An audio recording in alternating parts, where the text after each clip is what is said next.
Olá, eu sou o professor Júlio François, sou graduado em Letras, sou especialista em Didática do Ensino Superior e sou mestre em Letras e Artes. E a partir de agora serei também o seu professor de Teoria Literária.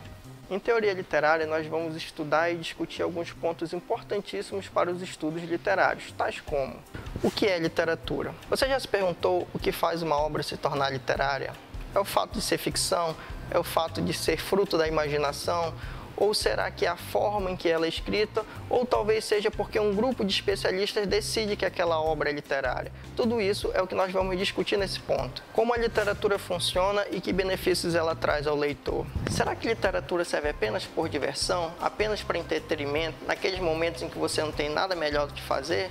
Me parece que não. Se você pensar que a literatura sempre fez parte da cultura humana, então ela vai ter umas funções muito além do mero prazer. A literatura, como nós veremos ao longo dessa disciplina, ela tem um caráter fundamental em nos humanizar enquanto nos coloca em situações que podemos entrar em conflito com situações humanas, reais ou imaginadas. Essa também é uma discussão importante a se fazer para que nós possamos entender por que ler uma obra literária é tão importante e por que nós precisamos passar esse amor aos nossos alunos em sala de aula. O que são e quais são os gêneros literários? Com certeza você já percebeu que a literatura se apresenta de diferentes formas.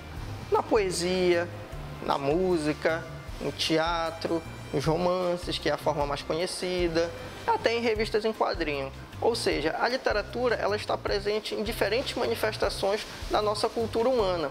E cada uma delas possui uma estrutura específica que a faz funcionar e para a qual possamos entender a mensagem que ela nos deseja passar.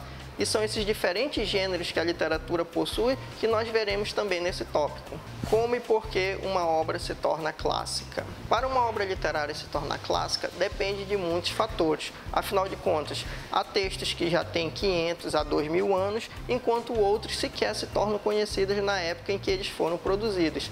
Isso depende de todo um contexto sobre o qual a obra está inserida, desde a visão de mundo que ela representa, as leituras que ela emana em outros períodos em que ela possa ser lida e, claro, a visão que a crítica tem da época em que a obra foi produzida. São todos esses fatores em conjunto que vão fazer com que uma obra possa permanecer na história e outras não. Claro que todos esses pontos serão melhor estudados dentro do nosso material que você vai ver durante as aulas. Por isso é importante que a gente conheça os períodos literários para que não façamos uma leitura muito datada e possamos pegar os múltiplos significados que a obra possui. Como a literatura pode ser ensinada nas escolas? Aqui está o grande desafio do professor de literatura. Isso porque, na universidade, nós aprendemos uma série de teorias e metodologias para analisar uma obra literária.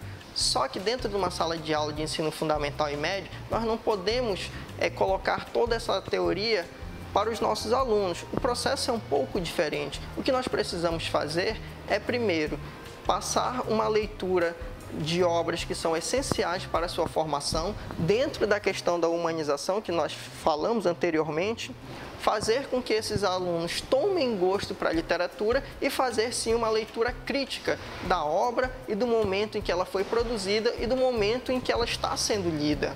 Por isso, ensinar literatura nas escolas é diferente de aprender literatura na universidade. E são esses cuidados que o professor deve ter que nós também abordaremos nesta disciplina. Para nós, professores e estudantes de letras, estudar literatura vai muito além do enredo. Um leitor comum pegaria uma obra literária e leria apenas procurando saber sobre o que se trata a história. Para nós, isso vai muito além. Envolve questões como, por exemplo, a personagem, o enredo, o foco narrativo, o tempo, o espaço, a contextualização histórica desta obra, enfim, muitos outros aspectos que são relevantes para que a gente possa fazer uma leitura mais complexa e crítica da obra. Afinal de contas, como bem observou o grande crítico literário Antônio Cândido, não existe nenhum povo sem literatura, isso porque ela é um fator fundamental da nossa humanização. Ficou interessado? Quer saber mais? Então vamos lá. Pegue a apostila O que é literatura, faça uma leitura detalhada, responda às questões propostas e, é claro, não deixe de participar dos fóruns.